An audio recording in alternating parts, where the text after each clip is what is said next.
California's news leader, ABC 7 Eyewitness News. Now at 6, we are hours away for the California primary election, and candidates across the Southland are making their final push to voters.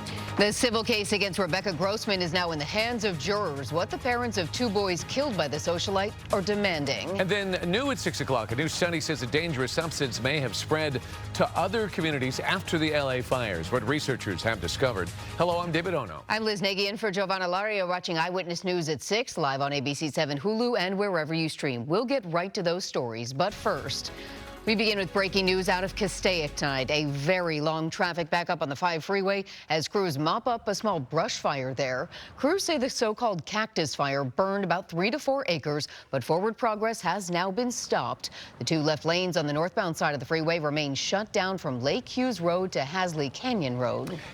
And it is election eve. Voting centers in LA County are open for another hour, but have closed in other surrounding counties tonight. Polls are back open at 7 o'clock tomorrow morning with extended hours. And there are some very big races at stake, including the primary to see which 2 candidates for California governor will make it to the November general election. Eyewitness News reporter Jory Rand is here now and begins our coverage tonight. Jory. We are almost there. This has been a long campaign. In fact, think about where we have been in this race.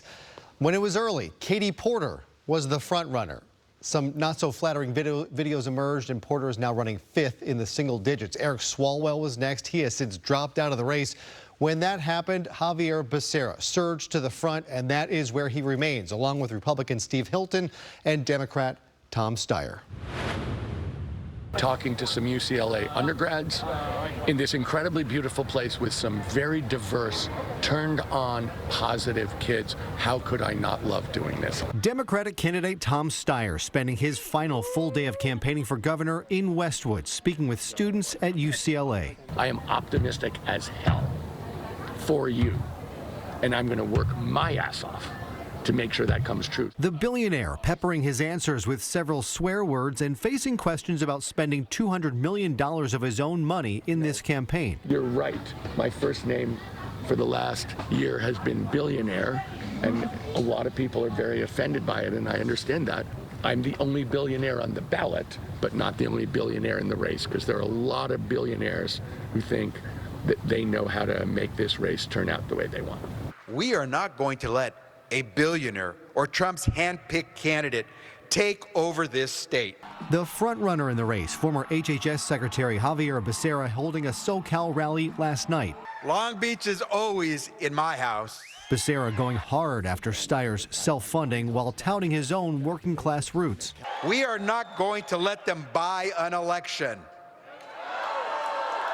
And we are not going to step aside while they dismantle the dream my mother and my father believed in when they came to California with those $12. On the Republican side, there is suddenly a very real possibility they may be shut out of the general election in November. The leading Republican, Steve Hilton, asking that Riverside County Sheriff Chad Bianco drop out of the race. Bianco responding with this post on social media, writing, "It's clear that Steve Hilton supporters should unite and support me." While they're at it, Becerra, Steyer, Porter, Mahan, Thurmond, and Villaraigosa supporters should vote for me too. The latest poll out today has Bianco at 11%, Hilton in second place with 23%. That's where their overall averages are as well, which is why Hilton wants Bianco out of the race. Steyer is averaging 3 points back of Hilton. If those numbers change just a little bit, it could be Becerra versus Steyer in November, which would shut the Republicans out. Steyer has another local event tonight in West Hollywood for a Pride event. We'll see how things play out tomorrow. Jory Rand, ABC 7 Eyewitness News. All right, Jory, it could be interesting. And by tomorrow night, depending on how close this race is, we're expecting to know, or at least perhaps have an idea, which candidates for LA mayor will advance to an all but certain runoff in November. Earlier today, some of the candidates made those last-minute campaign pushes.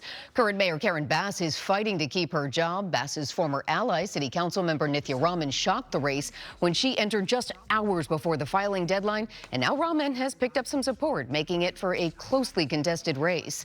The latest polls also show reality TV star and Palisades fire survivor Spencer Pratt is gaining momentum. If the race is close, it could be days before all votes are counted, and we know for sure who will advance to the general election. Eyewitness News has you covered as we head into tomorrow's primary election. You'll find resources to help you vote at abc7.com/vote. And tomorrow we will bring you complete election coverage here on ABC 7 and wherever you stream as the polls close and returns come in. Well, after weeks of emotional testimony, the civil case against Rebecca Grossman and former Dodger Scott Erickson is now in the hands of the jurors. They must decide whether the two are liable in the deaths of two little boys run down in a Westlake Village crosswalk. Eyewitness News reporter Rob Hayes was there as attorneys wrapped up their closing arguments. More than 5 years after Rebecca Grossman struck and killed 11-year-old Marcus Skander and his 8-year-old brother Jacob in a case of street racing, and 2 years after she was convicted of second-degree murder, a jury is now deliberating what, if any, financial price should be paid to the boys' family. These people, they didn't invest in stocks, so maybe they had some, but they invested in their children. That's the Skander family attorney Brian Panish. In closing arguments today, he told jurors the family is seeking a staggering $439 million in damages, not just from Grossman, but also from former L.A. Dodger Scott Erickson, who the family alleges was drinking with Grossman and street racing her that night. Hiding in the bushes, admitted lying repeatedly to the police, admitted switching vehicles at Coldplay. I mean, who does that? That's a criminal act. That's a criminal act. Grossman and Erickson said to be hitting speeds up to 80 miles per hour before Grossman slammed into the two boys as they were walking with their mother and other siblings in a Westlake Village crosswalk. But Erickson's attorney this afternoon telling the jurors Erickson didn't strike either of the boys, wasn't racing, and he wasn't drunk. No expert has testified in this case that Mr. Erickson was impaired. Grossman's attorney argued that Grossman was not drunk or impaired, that she wasn't racing, and blamed the collision on a faulty design of the crosswalk. The city knew about this dangerous condition for years. They ignored it. They put it on. It was important enough that citizens complained that they put it on the city council agenda. Now, the Skander family attorney presented evidence showing that over the years, up to 24 million vehicles have passed through that intersection without any collisions, with the exception of this one. Again, the case is now in the hands of the jury. In Van Nuys, Rob Hayes, ABC 7 Eyewitness News. Demolition began today on a massive warehouse that burned in Ontario nearly 2 months ago. People who live nearby say they're glad to see it being torn down. The fire has repeatedly flared up and smoldered over the past several weeks, and neighbors are concerned about what may be lingering in the air they're breathing. A former employee at the warehouse is accused of recording himself setting the fire and has been charged with arson. The demolition is expected to take about 2 weeks. Singer Sabrina Carpenter has filed a restraining order against an alleged stalker. The Grammy Award winner says the man breached the security fencing at her home in L.A. and tried opening the door on May 23rd. These are pictures from her Ring camera. He's been identified as 31-year-old William Applegate. LAPD arrested him, but he returned to Carpenter's home less than 24 hours later, and then again on Monday the 25th. Carpenter says that she's in fear of what he may do. A group of detained immigrants are still on a hunger strike at the Adelanto Ice Processing Center, and as they stay hungry to make a point, local leaders are calling for change. According to a coalition of immigrant right groups, some of the detainees have been refusing to eat since May 20th in protest of what they claim are inhumane conditions. As we have reported, there have been claims of poor medical care and food insecurity.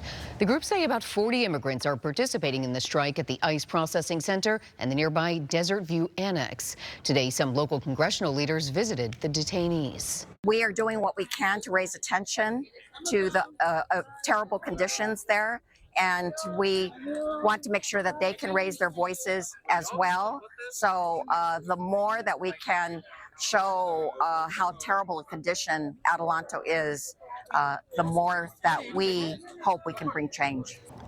We reached out to the Department of Homeland Security for comment. In a previous statement, a spokesperson told us there is no hunger strike at the Adelanto Ice facility. Well, just ahead, the concerning discovery nearly 18 months after the LA